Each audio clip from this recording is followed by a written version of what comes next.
សេចក្តីជូនដំណឹងស្ដីពីចំនួនពិភាក្សាជាមួយតំណាងបកគោដែលអះអាងថា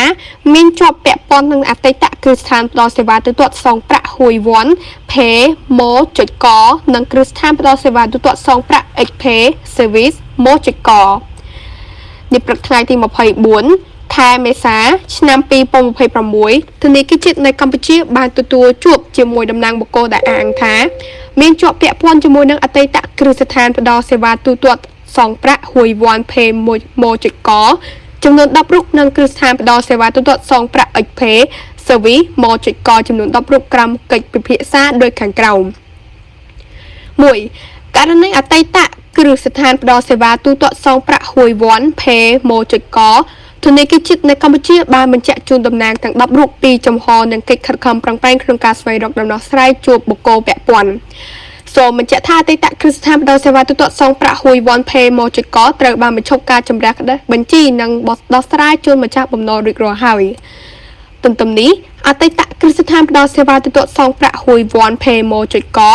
ក៏ត្រូវបានលុបឈ្មោះចេញពីបញ្ជីពាណិជ្ជកម្មតាមរយៈលិខិតលេខ 1081 ព.ណ.ចបពចុះថ្ងៃទី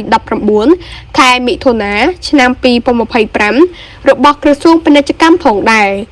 ដូចនេះរាល់ការអះអាងថាជាម្ចាស់បំណុលរបស់អតីតគ្រឹះស្ថានផ្ដល់សេវាទូទាត់សងប្រាក់ហួយវ័ន Pay Mo.co ក្រោយពេលដែលត្រូវបានដកអាជ្ញាប័ណ្ណនិងរំលាយមិនស្ថិតក្រោមសមត្ថកិច្ចរបស់ធនាគារជាតិនៃកម្ពុជាឡើយទោះយ៉ាងណាបុគ្គលដែលអះអាងនៅមានសិទ្ធិស្របច្បាប់ក្នុងការស្វែងរកដំណោះស្រាយតាមយន្តការតុលាការនិងច្បាប់ជាធរមាន 2. ករណីគ្រឹះស្ថានផ្ដល់សេវាទូទាត់សងប្រាក់ XPay Service Mo.co ធនាគារជាតិនៃកម្ពុជាបានបញ្ជាក់ជូនតំណាងទាំង10រូបថាគ្រឹះស្ថានផ្ដល់សេវាទូទាត់សងប្រាក់ XPay Service Mo.co ត្រូវបានដកហូតអាជ្ញាប័ណ្ណកាលពីថ្ងៃទី20 ខែមីនាឆ្នាំ2026និងបានតែងតាំងក្រុមហ៊ុនចម្រាស់បញ្ជីនៅថ្ងៃទី10 ខែមេសាឆ្នាំ2026ជាមួយគ្នានេះនៅថ្ងៃទី23 ខែមេសាឆ្នាំ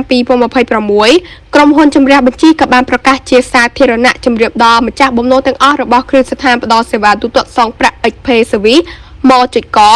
ដើម្បីផ្ដល់ព័ត៌មានពាក់ព័ន្ធផ្សេងៗនៅក្នុងរយៈពេល30ថ្ងៃតាមរយៈអាសយដ្ឋានស្ថិតនៅបូរីវិភពថ្មីផ្សារដីហុយផ្ទះលេខ46ផ្លូវលេខ9ភូមិរោងចក្រសង្កាត់គោឃ្លាំងខណ្ឌសែនសុខរាជធានីភ្នំពេញក្នុងន័យនេះធនាគារជាតិនៃកម្ពុជាសូមស្នើឲ្យម្ចាស់បំណុលពាក់ព័ន្ធបន្តចូលរួមសហការជាមួយក្រុមហ៊ុនចម្រាស់បញ្ជីទោះបីជាកិច្ចប្រជុំពិភាក្សាត្រូវបានបញ្ចប់និងបានជូនព័ត៌មានច្បាស់លាស់ក៏ដោយក៏បុគ្គលដែលពាក់ព័ន្ធនឹងអតីតគ្រឹះស្ថានផ្ដល់សេវាទូទាត់សងប្រាក់ហួយវ័ន Pay Mo.co និងគ្រឹះស្ថានផ្ដល់សេវាទូទាត់សងប្រាក់ XPay Service Mo.co ប្រមាណជា200រូបនៅតែបន្តបង្កបាតុភិបនៅមុខអគារធនាគារជាតិនៃកម្ពុជាខណ្ឌសែនសុខអាស្រ័យហេតុនេះធនាគារជាតិនៃកម្ពុជាសូមអំពាវនាវដល់បុគ្គលពាក់ព័ន្ធបន្តស្វែងរកដំណោះស្រាយដោយសន្តិវិធីសេចក្តីដូចបានជម្រាបជូនខាងលើសូមសាធារណជននិងអាជ្ញាធរពាក់ព័ន្ធមេត្តាជ្រាបជាព័ត៌មានថ្ងៃសុក្រ8កើតខែពិសាឆ្នាំមមីអត្តស័កពុទ្ធសករាជ2569រាជធានីភ្នំពេញថ្ងៃទី24ខែមេសាឆ្នាំ2026នាងខ្ញុំសូមអរគុណ